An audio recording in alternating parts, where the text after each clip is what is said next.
पिछले क्लास में भूगोल में हम मात्रात्मक क्रांति के विषय में पढ़ चुके हैं जो द्वितीय विश्व युद्ध के बाद बहुत बड़े पैमाने पर अपनाया गया। बहुत सारे ऐसे स्पेशल घटनाएं थी जिसको पढ़ने समझने के लिए मात्रात्मक मात्रात्मक विधियों का इस्तेमाल किया जाने लगा। तो जैसे दूसरे विषयों में हो रहा था, जैसे इकोनॉमिक्स था, सोशियोलॉजी था, और वैसे जो विषय सामाजिक विषय भी थे उसमें भी नए नए परिवर्तन आ रहे थे। बेसिकली उनमें थ्योरीज़ और मॉडल्स और ये सारे चीज़ डेवलप होते जा रहे हैं, तो कहीं ना कहीं उसमें चेंजेस या डेवलपमेंट हो रहा था और भूगोल विषय कहीं ना कहीं स्टैटिक या एक जैसा समान रह गया था। तो इसी को चेंज करने के लिए बहुत सारे टेक्निक्स या टूल्स या कंप्यूटर्स का एप्लीकेशन हमारे ज्योग्राफी सब्जेक्ट में होने लगा। तो आज की क्लास में हम देखेंगे कि क्वांटिटेटिव रेवोल्यूशन के क्या गुण हैं। तो इसी कड़ी में जो सबसे पहला गुण लिया गया है वो है बेस्ड ऑन एम्पिरिकल ऑब्जर्वेशन, जिसका मतलब होता है कि वो वैसे सारे ऑब्जर्वेशन या वो सारे घटनाएं जिसका परीक्षण किया जा सके। ये नहीं कि बस अगर कुछ फिनोमिना हम देखें तो उसको जैसे हम देखते हैं, इंटरप्रेट करते हैं, उसको हम वैसे ही अज्यूम कर लेते हैं या वैसे ही हम उसको एक्सेप्ट कर लेते हैं। इसमें क्या होता है कि अगर कोई फिनोमिना या कोई घटनाक्रम हो रहा है तो उसमें हम किसी न किसी तरीके से उसका हम परीक्षण करेंगे और प्रमाणित होने के बाद ही हम उसको एक्सेप्ट करेंगे। दूसरा गुण क्वांटिटेटिव टेक्निक का ये होता है कि ये इसको हम वेरीफाई भी कर सकते हैं या इसको हम चेक कर सकते हैं कि सही है या नहीं सही है। जैसे फॉर एग्ज़ाम्पल मुंगेर से बहुत सारे बच्चे पटना जाते हैं पढ़ने के लिए, तो ये एक फॉर्म का माइग्रेशन है। तो इस चीज़ को इम्पैक्ट करने के लिए हमें ये पता है कि एजुकेशन के लिए बच्चे पटना जाते हैं, लेकिन हम इसको एग्जैक्टली नहीं कह सकते हैं कि हाँ एजुकेशन के लिए ही बच्चे जाते हैं। तो बहुत सारे ऐसे फैक्टर्स हो सकता है जो डिटरमाइन करें कि बच्चे पढ़ने के लिए शहर जा रहे हैं या पटना जा रहे हैं। तो इसमें हम बहुत सारे फैक्टर्स में, जैसे कि एक शादियाँ हुई, लड़कियों की शादी होती हैं तब वो जाती हैं, या फिर कोई नौकरी करने के लिए जाता है, तो ये बहुत सारे फैक्टर्स हैं। लेकिन अगर इसी चीज़ को हम टेस्ट करें अलग अलग स्टैटिस्टिकल टेक्निक से, जैसे टी टेस्ट है, एनोवा है, ये सारे टेस्ट हैं, अगर हम इन्हें टेस्ट करें तो हमें ये पता चल जाएगा कि कौन सा फैक्टर है जो सबसे इम्पॉर्टेंट है, और हम तब उसको स्टैब्लिश तरीके से कह सकते हैं कि हाँ एजुकेशन जो है वो बहुत प्रमुख कारण है जिसके वजह से बच्चे पटना जाते हैं पढ़ने के लिए। फिर यूँ तो क्वांटिटेटिव रेवोल्यूशन का जियोमॉर्फोलॉजी, क्लाइमेटोलॉजी सभी ज्योग्राफी में बहुत इक्वली इम्पोर्टेंस रखता है, लेकिन अर्बन, रीजनल और इकोनॉमिक्स ज्योग्राफी बेसिकली जो समाज या लोगों से जुड़ा हुआ है उसमें क्वांटिटेटिव रेवोल्यूशन का बहुत इम्पॉर्टेंट रोल है। फिर इट हेल्प्स इन एस्टिमेशन, यानी कि किसी भी चीज़ को एस्टिमेट करते हैं कि हाँ उतना ही होगा। जैसे हर वर्ष एस्टिमेशन होता है कि इस साल एग्रीकल्चर की प्रोडक्टिविटी इतना होगा या इतना बढ़ेगा, इस दर से इंक्रीज़ होगा या डिक्रीज़ होगा। ऐसे न्यूज़ आप लोग भी देखते होंगे टीवी में। तो ये जो एस्टिमेशन है वो जैसे कि एग्रीकल्चर लैंड प्रोडक्टिविटी या कितना प्रोडक्शन होगा इस साल, उसका एस्टिमेशन है। इससे क्या होता है कि बहुत सारे जो किसान हैं या जो लोग इन सारे व्यवसाय में जुड़े हुए हैं उनको भविष्य में फ़ायदा होता है। फिर सिमुलेशन के लिए यूज़ होता है। सिमुलेशन में बेसिकली किसी भी नेचुरल फिनोमिना को जब हम लोग आर्टिफिशियल सेटअप में रख के देखते हैं, सेम चीज़ को सिमुलेट या फिर सेम चीज़ को कॉपी करके हम उसको आर्टिफिशियल वे में देखते हैं, तो उसमें बहुत सारे हमें प्रोबेबल कोर्स मिलते हैं कि हाँ फ्यूचर में ये घटना या ये फिनोमिना इसी तरह से होगा। जैसे फॉर एग्ज़ाम्पल हम ड्रेनेज पैटर्न के बारे में पढ़ते हैं कि किस तरह से predictable course of the drainage होगा इन ओरिजिनल सेटअप। फिर से कोस्टल एरियाज़ में भी इसको पढ़ने में मदद मिलता है। फिर बहुत सारे ऐसे मॉडल्स भी डेवलप किए गए हैं जो सिमुलेशन या फिर फ्यूचर प्रेडिक्शन के लिए स्पेशली प्रॉफिट या डिसीजन मेकिंग के सेक्टर में यूज़ होता है। जैसे मोंटे कार्लो और मार्कोव चेन सिमुलेशन मॉडल्स एक परिस्थिति, नेचुरल परिस्थिति को हम अलग अलग तरीके से सिमुलेट करते हैं या अलग अलग तरीके से उसे हम आर्टिफिशियली मॉडल करते हैं, जिससे हमें ये पता चलेगा कि फ्यूचर में क्या होगा। क्वांटिटेटिव टेक्निक जो ज्योग्राफी में यूज़ किया जाता है उसके द्वारा बहुत सारे प्रेडिक्शन और फोरकास्टिंग्स में भी मदद मिलता है। जैसे कि हम देखते हैं कि क्रॉप का प्रोडक्शन क्या होगा, अलग अलग कंपोनेंट्स ऑफ पॉपुलेशन जैसे कि बर्थ रेट, डेथ रेट, साथ में ये भी फोरकास्ट करते हैं कि अगर बर्थ रेट कम हुआ तो फ्यूचर में बाकी जो कॉम्पोजिशंस है, पॉपुलेशन कॉम्पोजिशंस जैसे कि ऑक्यूपेशन, लिटरेसी, ये सारे पे क्या इम्पैक्ट पड़ेगा। तो ये सारे फोरकास्टिंग में भी पॉपुलेशन के फोरकास्टिंग में ये सारे टेक्निक्स का यूज़ होगा। अगर हम ये सारे मॉडल्स, थ्योरीज़, लॉज़ वगैरह जो भी हम यूज़ करते हैं, उन सब को यूज़ करने के बाद ज्योग्राफी को एक scientific base, as a subject उसको एक साइंटिफिक बेस मिलेगा। तो साइंटिफिक होने के साथ साथ, क्योंकि ये सारा प्रूवन है और जितने भी हाइपोथेसिस या थ्योरीज़ हैं वो एक एस्टैब्लिश फैक्ट हैं, जिसके वजह से इसमें किसी भी तरह के बायसनेस आने का कोई चांस नहीं है। मतलब कि जब हम क्वालिटेटिव रिसर्च करते हैं वो कम्प्लीटली डिपेंड करता है कि जो ऑब्ज़र्वर है या जो वहाँ पे अवलोकन करने गया है वो उसके मनस्थिति या उस परिदृश्य या उस मानव के प्रति उसके जो ऑब्ज़र्वर है उसके मन में क्या विचार है, तो वो कहीं ना कहीं से बायस रहेगा या एक तरह का पक्षपात वाली भावना उसके अंदर आ जाएगी। क्वांटिटेटिव ज्योग्राफी में जो क्वांटिटेटिव टेक्निक्स हम यूज़ करते हैं उसमें हमें बहुत सारे थ्योरी बिल्डिंग या जनरल या स्पेसिफिक लॉज के भी फॉर्मेशन में मदद मिलती है, जिसकी वजह से आगे आने वाले कोई भी घटना को वो लॉज या थ्योरी परीक्षण करने में हम यूज़ कर सकते हैं। And by giving geography a sound scientific footage, there is no place of religion or metaphysics. तो इसीलिए हम कह सकते हैं कि ज्योग्राफी को एक साइंटिफिक सब्जेक्ट बनाने में क्वांटिटेटिव रेवोल्यूशन का एक बहुत महत्वपूर्ण भूमिका है। Here we are going to study about the demerits of quantitative geography और the quantitative methods used in geography. तो इसका जो नकारात्मक पक्ष है क्वांटिटेटिव ज्योग्राफी का, उसमें सबसे पहली बात ये है कि क्योंकि क्वांटिटेटिव ज्योग्राफी जो है वो साइंटिफिक प्रिंसिपल पे बेस्ड है, इसीलिए उसके पास बहुत सारी बातों के लिए कोई जगह नहीं है, जैसे रिलीजन है, भगवान है, इन सारी चीज़ को वो नहीं उसको कंसिडर करता है। तो ज्योग्राफी में क्वांटिटेटिव मेथड्स का सबसे ज़्यादा इस्तेमाल होता है इकोनॉमिक ज्योग्राफी में, रीजनल ज्योग्राफी में और पॉपुलेशन ज्योग्राफी। मतलब ये कहने का मतलब है कि ज़्यादातर सोशल एस्पेक्ट्स वाले ज्योग्राफी में क्वांटिटेटिव टेक्निक्स यूज़ होता है। तो जब हम कोई चीज़ सोशल एस्पेक्ट वाली चीज़ की बात हम कर रहे हैं तो उसमें मैन एनवायरनमेंट रिलेशनशिप की बात हम करते हैं। तो जब मैन एनवायरनमेंट रिलेशनशिप की हम बात करते हैं तो विदाउट रिलीजन, कास्ट या फिर सोशल स्ट्रक्चर कैसा है, इन सब चीज़ों को जाने के बगैर अगर हम किसी चीज़ को अपने तरीके से इंटरप्रेट करके और उसका रिज़ल्ट ला देते हैं तो वो कहीं से भी जस्टिफाइड या कहीं से भी एक्सेप्टेबल नहीं होगा। तो सबसे पहला पॉइंट यही है कि क्योंकि ये कम्प्लीटली साइंटिफिक प्रिंसिपल पे बेस्ड है तो इसीलिए बहुत सारी चीज़ों को ये कंसिडर नहीं करता है। तो इसीलिए मैन एनवायरनमेंट के रिलेशनशिप को समझने में हमें उतना मदद नहीं मिल पाएगा इससे। दूसरा पॉइंट जो है उसमें बोला गया कि मैन को एक रैशनल बीइंग की तरह देखा गया, मतलब कि जो सिर्फ काम करता है अपने तर्क पे। रैशनल मैन विदाउट लॉजिक या रीजनिंग के किसी भी चीज़ को एक्सेप्ट नहीं करता है और उसका काम हमेशा प्रॉफिट मैक्सिमाइजेशन की तरफ रहता है, मतलब जिस काम को करने से अधिक लाभ मिल सके। पर रियल लाइफ में कभी कभी ऐसा भी देखा गया है कि मैन उस काम को करने में भी प्रेफर करता है जो उसे मैक्सिमम प्रॉफिट नहीं देता है। जैसे कि उसके परिवार के प्रति उसका जो प्यार रहता है, बहुत बार होता है कि बहुत अच्छे अच्छे ऑफर्स छोड़ के लोग अपने घर से बाहर या फिर शहरों की तरफ नहीं जाते हैं। इसी तरह से बहुत सारे इमोशंस जो हैं मैन के डिसीजन मेकिंग कैपेबिलिटी को डिटरमाइन करते हैं।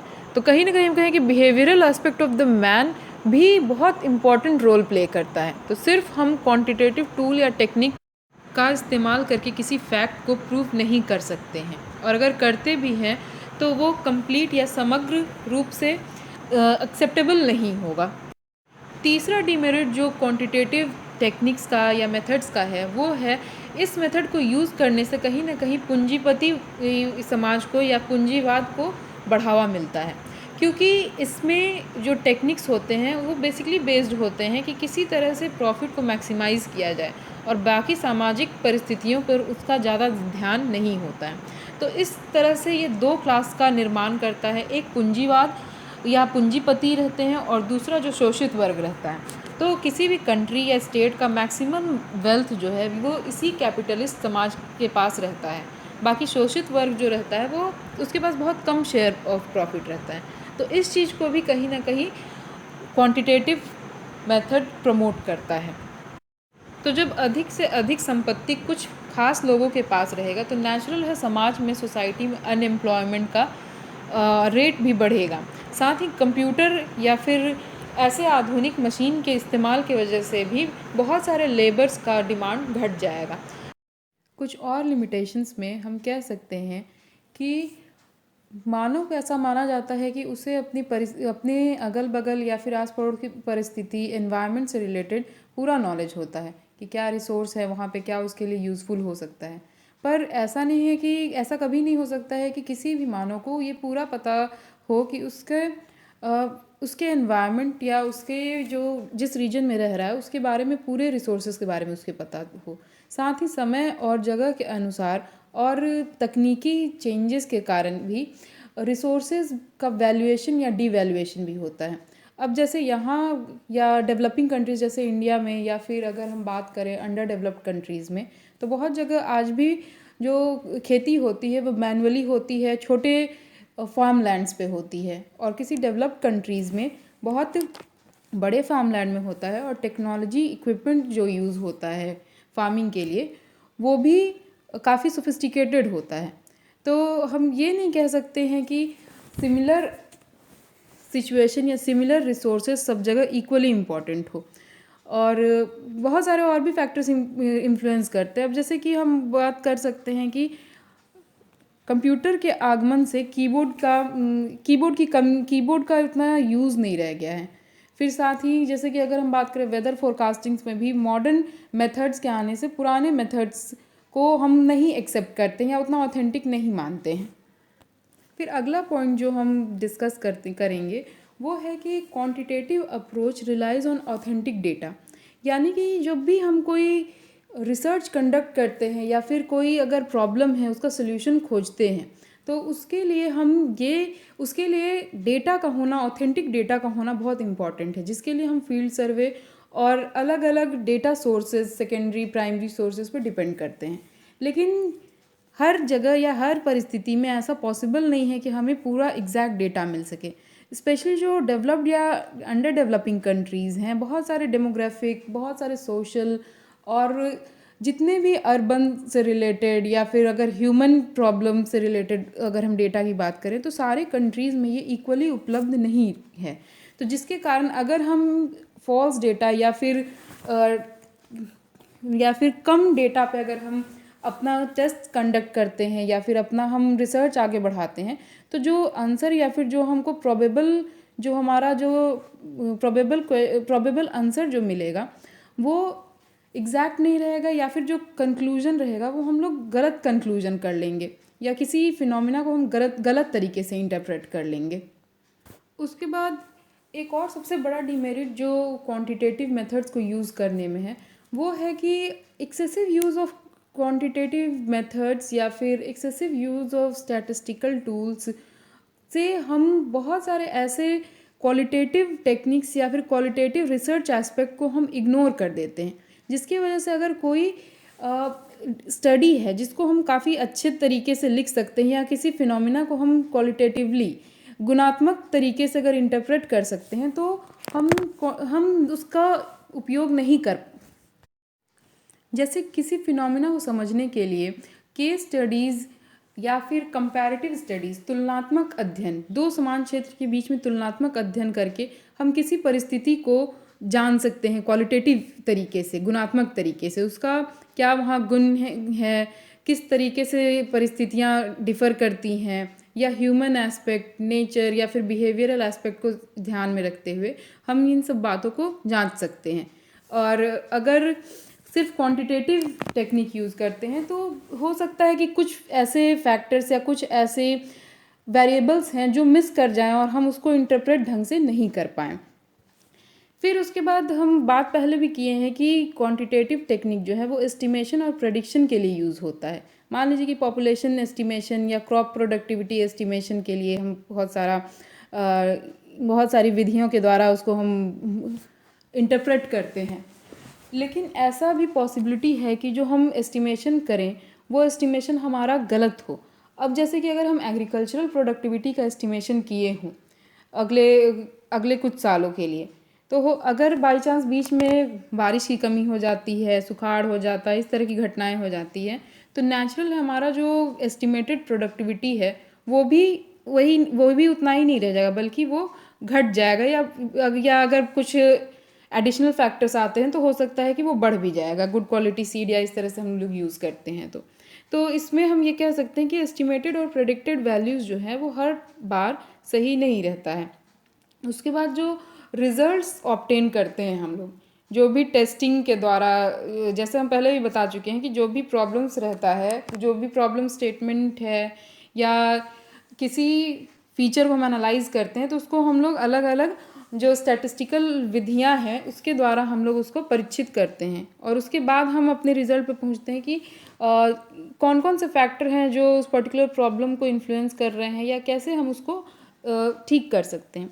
तो ये चीज़ जो है वो काफ़ी जनरलाइज हो जाता है, मतलब कि एक जगह के लिए जो फैक्टर्स या चीज़ें हम जनरलाइज किए हैं वो सब जगह इक्वली नहीं अप्लाई हो सकता है। अब जैसे वॉन थ्यूनन या वेबर हैं, उन्होंने यूरोपियन परिस्थिति में अपने मॉडल्स को दिया था, वहाँ की परिस्थिति को जांचने के बाद वो इस चीज़ को या अपने थ्योरीज़ को वो लिखे थे। लेकिन आज के कॉन्टेक्स्ट में या फिर अगर हम बोले डेवलपिंग कंट्रीज़ के कॉन्टेक्स्ट में उसका उतना एप्लीकेबिलिटी नहीं होती है, या फिर अगर 100 साल पहले कोई कंसेप्ट दिया है तो वो आज के परिदृश्य में एप्लीकेबल नहीं होगा या सही नहीं होगा। अगर जैसा कि क्वालिटेटिव ज्योग्राफी में कहा गया है कि उसमें सारे फैक्टर्स को हम लोग एनालाइज करते हैं, बट जब हम क्वांटिटेटिव ज्योग्राफी में पढ़ाई करते हैं या क्वांटिटेटिव ज्योग्राफी का स्टडी कंडक्ट करते हैं तो उसमें हम कुछ फैक्टर्स को ज़्यादा प्रोमिनेंस देते हैं या कुछ फैक्टर्स सेलेक्ट करते हैं जो ज़्यादा इन्फ्लुएंशियल है और बाकी जो फैक्टर्स होते हैं उसको हम लोग अवॉइड कर देते हैं या निगलेक्ट कर देते हैं। तो जैसे कि अगर हम बात करते हैं ग्रेविटी मॉडल की तो उसमें पॉपुलेशन, दो रीजन के पॉपुलेशन और उन दोनों के बीच में दूरी को माना गया है इम्पॉर्टेंट, माइग्रेशन कैसे हो रहा है दो क्षेत्रों में ये जानने के लिए। लेकिन बाकी जो ह्यूमन रिलेटेड या ह्यूमन के नेचर से रिलेटेड फैक्टर हैं उसे बहुत ज़्यादा प्रोमिनेंस नहीं दिया जाता या बहुत ज़्यादा इम्पोर्टेंस नहीं दिया जाता है, जिससे इस पैटर्न को पूरी तरह से समझने में उतना मदद नहीं मिल पाता है। इन सारे लिमिटेशंस के बावजूद हम ये कह सकते हैं कि विदाउट क्वांटिटेटिव ज्योग्राफी को एक साइंटिफिक फुटेज नहीं मिल सकता था और बहुत सारे फिनोमिना को साइंटिफिकली पढ़ने के लिए या उसको ऑथेंटिक बनाने के लिए हमें क्वांटिटेटिव टेक्निक्स का इस्तेमाल करना बहुत ज़रूरी है। और कुछ इम्पॉर्टेंट ज्योग्राफर जो क्वांटिटेटिव ज्योग्राफी में अपना महत्वपूर्ण योगदान दिया है उसमें से पीटर हैगेट हैं, रिचर्ड सॉर्ले हैं, डेविड हार्वे हैं। पीटर हैगेट की बुक लोकेशनल मेथड जो है वो ह्यूमन ज्योग्राफी के लिए बहुत ही उपयोगी बुक है। साथ ही डेविड हार्वे की एक्सप्लेनेशन इन ज्योग्राफी भी बहुत इम्पॉर्टेंट है। अनविन ने भी स्पेशल पैटर्न को समझने के लिए क्वांटिटेटिव टेक्निक्स का इस्तेमाल किया था। तो इसी के साथ हमारा क्वांटिटेटिव रेवोल्यूशन का चैप्टर ख़त्म होता है। नेक्स्ट क्लास में हम रिसर्च मेथोडोलॉजी के बारे में स्टार्ट करेंगे। Thank you students.